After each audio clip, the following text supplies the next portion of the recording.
शुरू अल्लाह के नाम से और करोड़हा दरूद व सलाम मोहम्मद अरबी सल्लल्लाहु अलैहि वसल्लम और उनकी आल पर। मैं हूं डॉक्टर रऊफ़ राना और आप देख रहे हैं मेरा YouTube channel pharmacist online. Omega अमूमन बहुत सारे मरीज़ों को मैदे के मसाइल के लिए इस्तेमाल करवाया जाता है। ये मैदे में जलन, ख़ुराक की नाली में जलन, मैदे में तज़ाबियत और बदहज़मी की शिकायत के तौर पर अक्सर मरीज़ इसको इस्तेमाल करते हैं। इसका दुरुस्त तरीका इस्तेमाल किया है, ये किन अद्वियात के साथ इस्तेमाल नहीं करना चाहिए और इसके मुमकिन साइड इफ़ेक्ट्स क्या क्या हैं, ज़्यादा लंबे अरसे तक इस दवा का इस्तेमाल क्या मसाइल जन्म ले सकता है, ये तमाम मालूमात आज की इस वीडियो में शामिल है। इससे पहले कि आपने हमारा ये चैनल सब्सक्राइब नहीं किया तो बराए करम इसको सब्सक्राइब कर लीजिए ताकि हमारे आने वाली तमाम वीडियोज़ तवातर के साथ आपको मिलती रहें। ओमेगा के अंदर जो एक्टिव इंग्रेडिएंट पाया जाता है उसे ओमेप्राज़ोल कहते हैं। ये अद्वियात के ग्रुप प्रोटॉन पंप इनहिबिटर से ताल्लुक़ रखता है। हमारे जिस्म के अंदर कुदरत ने यह निज़ाम रखा है कि खाने को हज़म करने के लिए मैदे के अंदर तेज़ाब HCl का प्रोडक्शन जो होती है वो स्टार्ट हो जाती है, लेकिन कुछ मामलात की वजह से, कुछ डिस्टर्बेंस की वजह से, कुछ कंडीशंस के अंदर ये एसिड की प्रोडक्शन ज़्यादा हो जाती है और बाज़ कंडीशन के अंदर हमारा एसिड का इनटेक, हमारा एसिड का खाना, खट्टी चीज़ों का इस्तेमाल, ज़्यादा स्पाइसी वाली चीज़ों का इस्तेमाल बढ़ जाता है, जिसकी वजह से मैदे के अंदर एसिड की प्रोडक्शन ज़्यादा हो जाती है और इससे मैदे के अंदर जलन, ख़ुराक की नाली में जलन वगैरह शुरू हो सकती है। ऐसी कंडीशन को, ऐसी अलामात को कम करने के लिए, इस बीमारी पर काबू पाने के लिए ओमेगा कैप्सूल का इस्तेमाल करवाया जाता है। ओमेगा मैदे के अंदर जो एसिड की प्रोडक्शन है, तेज़ाब की प्रोडक्शन है, जो हमारे मैदे के अंदर प्रोडक्शन हो रही होती है ताकि वो खुराक हज़म कर सके, उसको कम से कम मिनिमम कर देता है। ये प्रोटॉन पंप को इनहिबिट करके एसिड की प्रोडक्शन को मिनिमम कर देता है, कम से कम कर देता है। ऐसी कंडीशन के अंदर मैदे के अंदर तेज़ाबियत की कमी हो जाती है और जो जलन महसूस हो रही होती है वो नहीं होती, या खुराक की नाली के अंदर जो जलन महसूस हो रही होती है या वो तेज़ाबियत ऊपर की तरफ को आ रही होती है, या गैस्ट्रिक ट्रबल वगैरह के मसाइल से छुटकारा मिल सकता है। अगर अल्सर की शिकायत हो तो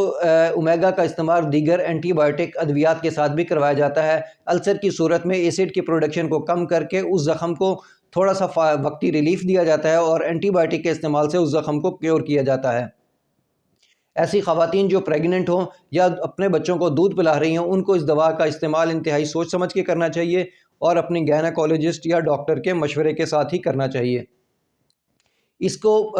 कुछ मरीज़ों के अंदर जो दिल की अद्वियात या शुगर की अद्वियात खा रहे होते हैं और मुसलसल उन्होंने खानी होती है, डॉक्टर उनको हिफ्ज़ मतक़द्दम के तौर पर, ताकि वो इनके साइड इफ़ेक्ट से बचा जा सके, मैदे के जो साइड इफ़ेक्ट्स हैं उसके पर ना आएँ, इसलिए वो ओमेगा कैप्सूल का इस्तेमाल दवा से पहले लिख दिया करते हैं ताकि वो जो दूसरी दवा, दिल की दवा या शुगर की दवा वो खा रहे हैं, उसके मुमकिन साइड इफ़ेक्ट से बचा जा सके। डिप्रेशन के पेशेंट के अंदर इस बात का ख़दशा होता है कि चूँकि वो डिप्रेस होता है, इसलिए उनके इसके मैदे की सेक्रीशंस, एसिड सेक्रीशन ज़्यादा ना हो जाए और उसका मैदा डिस्टर्ब ना हो जाए, इसलिए डिप्रेशन के पेशेंट्स के अंदर भी एंटी डिप्रेसेंट अद्वियात के साथ भी इस दवा का इस्तेमाल करवाया जाता है। इस दवा के लंबे अरसे से के इस्तेमाल से जिस्म के अंदर कैल्शियम को जज़्ब करने की जो सलाहियत है वो कम हो जाती है। इसकी वजह से ऐसे मरीज़ जो जिनकी उम्र 50 साल हो चुकी हो और वो लंबे अरसे से इस दवा का इस्तेमाल कर रहे हों, उनके अंदर कूल्हे की हड्डी वगैरह के फ्रैक्चर होने का ख़दशा ज़्यादा हो जाता है। और हालिया तहकीक के मुताबिक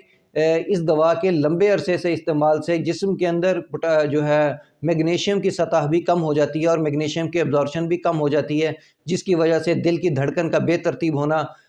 या मसल क्रैम्प हो जाना, मसल के अंदर वीकनेस हो जाना, मसल स्ट्रेच हो जाना, सर के अंदर दर्द होना, गला घुटता हुआ महसूस होना, ये अलामात ज़ाहिर हो सकती हैं। इसलिए ऐसे मरीज़ जो काफ़ी अरसे से इस दवा का इस्तेमाल करते रहते हों, उनको एहतियाती तौर पर कैल्शियम और मैग्नीशियम का जो सीरम लेवल है वो करवाते रहना चाहिए और अपने डॉक्टर या अपने फार्मासिस्ट को दिखाते रहना चाहिए। अगर जिस्म के अंदर ये कैल्शियम या मैग्नीशियम की मिक़दार कम हो गई हो तो कैल्शियम या मैग्नीशियम के सप्लीमेंट्स लिए